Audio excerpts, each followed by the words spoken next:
दोस्तों एक बार फिर से स्वागत है आपका हमारे हिंदी न्यूज चैनल में। आज देखेंगे देश दुनिया से कोरोना वायरस के बारे में बड़ी खबरें।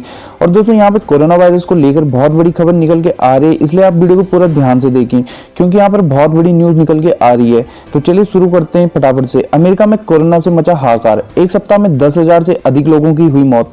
देखेंगे पूरी खबर। कोरोना से जंग जीत रहा भारत, बीते 10 दिन से रोजाना 50,000 से कम आ रहे नए केस। बिहार के निजी लैब में अब कोरोना की जांच 800 रुपए में। स्वास्थ्य विभाग ने जारी किया आदेश। भारत में रूसी कोरोना वैक्सीन स्पुतनिक वी के आखिरी चरण का ट्रायल शुरू, जल्द मिल सकती है गुड न्यूज। कोरोना मरीज में ब्रेन फॉग, पासवर्ड और कपड़े भूलने लगे, जानी क्या है यह बला। देखेंगे पूरी खबर। प्रदेश में लगातार बढ़ रहे कोरोना मरीज, 473 केस मिलने से 75,000 के पार संक्रमित, 7 लोगों की हुई मौत। नोएडा और गाजियाबाद में अब दिल्ली से भी ज्यादा सस्ती कोविड-19 की RT-PCR जांच, जानेंगे नई दरें। नाक के माध्यम से मस्तिष्क में प्रवेश कर सकता है कोरोना वायरस, एक स्टडी से खुलासा। देखेंगे पूरी खबर। देश में सभी को टीके की जरूरत नहीं, भारतीय आयुर्विज्ञान अनुसंधान परिषद ICMR ने मंगलवार को कहा कि देश में सबको कोरोना वैक्सीन की जरूरत नहीं है। कोविड टीका अभियान का उद्देश्य संक्रमण के प्रसार की श्रृंखला को तोड़ना होगा।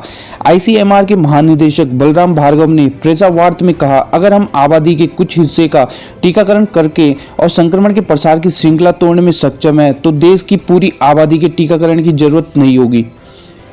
यूपी में RT-PCR जांच 700 रुपए में करा सकेंगे। हम आपको बता दें, यूपी सरकार ने निजी लैब में कोरोना की RT-PCR जांच की कीमत 1,600 रुपए से घटाकर 700 रुपए कर दी है। गुजरात सरकार ने भी जांच शुल्क 1,500 से घटाकर 800 रुपए कर दिए। एक दिन पहले दिल्ली सरकार ने भी दाम घटाए थे। चलिए देखते हैं नेक्स्ट खबर। पोस्टर लगाना मरीजों से अछूता जैसा सलूक, कोर्ट का कहना। सर्वोच्च अदालत ने मंगलवार को कहा कि कोविड-19 के मरीजों के मकान के बाहर पोस्टर लग जाने पर उनके साथ अछूतों जैसा व्यवहार हो रहा है। यह जमीनी स्तर पर एक अलग हकीकत बयान करता है। कोरोना से जंग जीत रहा भारत, बीते 10 दिन से रोजाना 50,000 से कम आ रहे नए केस। भारत में कोरोना वायरस के मामलों में बीते कुछ दिनों से बड़ी उछाल देखने को नहीं मिली, जो कि राहत की बात है। पिछले 10 दिन से देश में कोरोना वायरस के मिलने वाले नए मामले 50,000 से कम आ रहे हैं। यह जानकारी केंद्रीय स्वास्थ्य मंत्रालय ने दी है। बुधवार को स्वास्थ्य मंत्रालय ने एक ग्राफ साझा किया जिसमें दिखाया गया है कि 21 नवंबर से 1 दिसंबर तक कोरोना के रोजाना आने वाले मामले 50,000 से कम रहे। हालांकि स्वास्थ्य मंत्रालय ने यह भी कहा है कि इस दौरान कोरोना जांच की रफ्तार में भी इजाफा हुआ है और हर दिन करीब 1 मिलियन यानी 10 लाख कोरोना टेस्ट हो रहे हैं। गुरुवार को भारत में 31,118 कोरोना के नए केस सामने आए। बीते कुछ दिनों की तुलना में यह बड़ी गिरावट है। मंत्रालय के मुताबिक भारत में कोरोना के एक्टिव केस 5 लाख से कम यानी 4,35,603 है। केंद्रीय स्वास्थ्य मंत्रालय के मुताबिक देश में कोविड-19 के उपचाराधीन मरीजों की संख्या 5 लाख से नीचे बनी हुई है और यह कुल संक्रमितों का महज 4.7% है। नाक के माध्यम से मस्तिष्क में प्रवेश कर सकता है कोरोना वायरस। देखिए पूरी खबर। एक नए अध्ययन में दावा किया गया है कि कोरोना वायरस लोगों की नाक से उनके दिमाग में प्रवेश कर सकता है। अध्ययन के निष्कर्ष की मदद से अब तक यह पता लगाना संभव हो सकेगा कि कोविड-19 बीमारी के दौरान मरीजों में न्यूरोलॉजिकल लक्षण क्यों उभर रहे हैं और उनका इलाज कैसे किया जाए।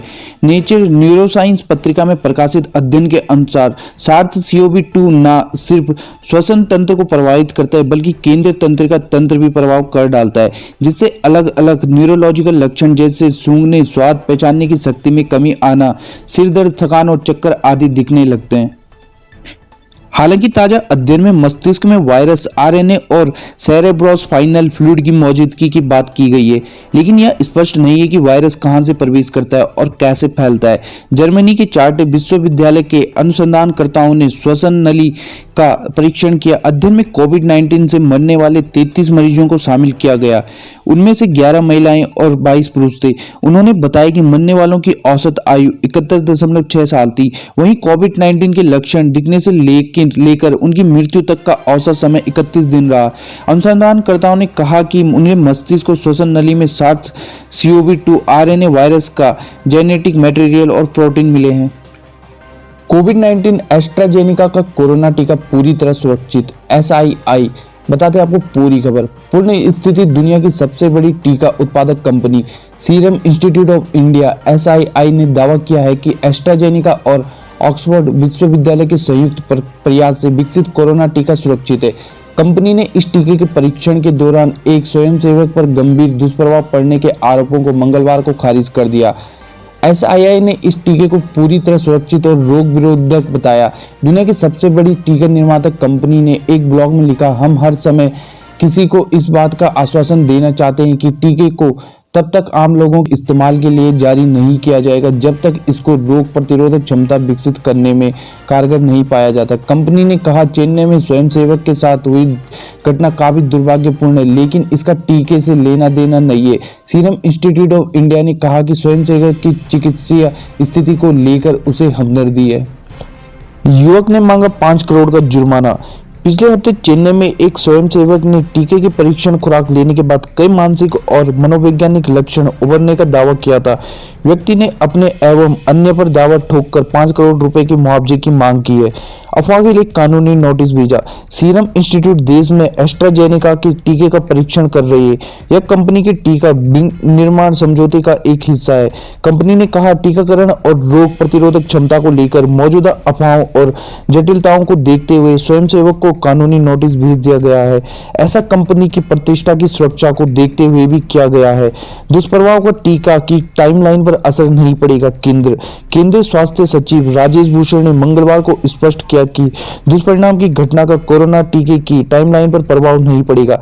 सचिव ने कहा, दवा को लेकर जब भी क्लिनिक परीक्षण शुरू होता है तो स्वयंसेवकों से पहले सहमति फॉर्म पर हस्ताक्षर कराए जाते हैं। यह वैश्विक नियम है कि जिसका सभी देश पालन करते हैं। फॉर्म में इस बात का जिक्र होता है कि परीक्षण में भाग लेने का फैसला करने वाले व्यक्ति को दुष्परिणामों का सामना करना पड़ सकता है।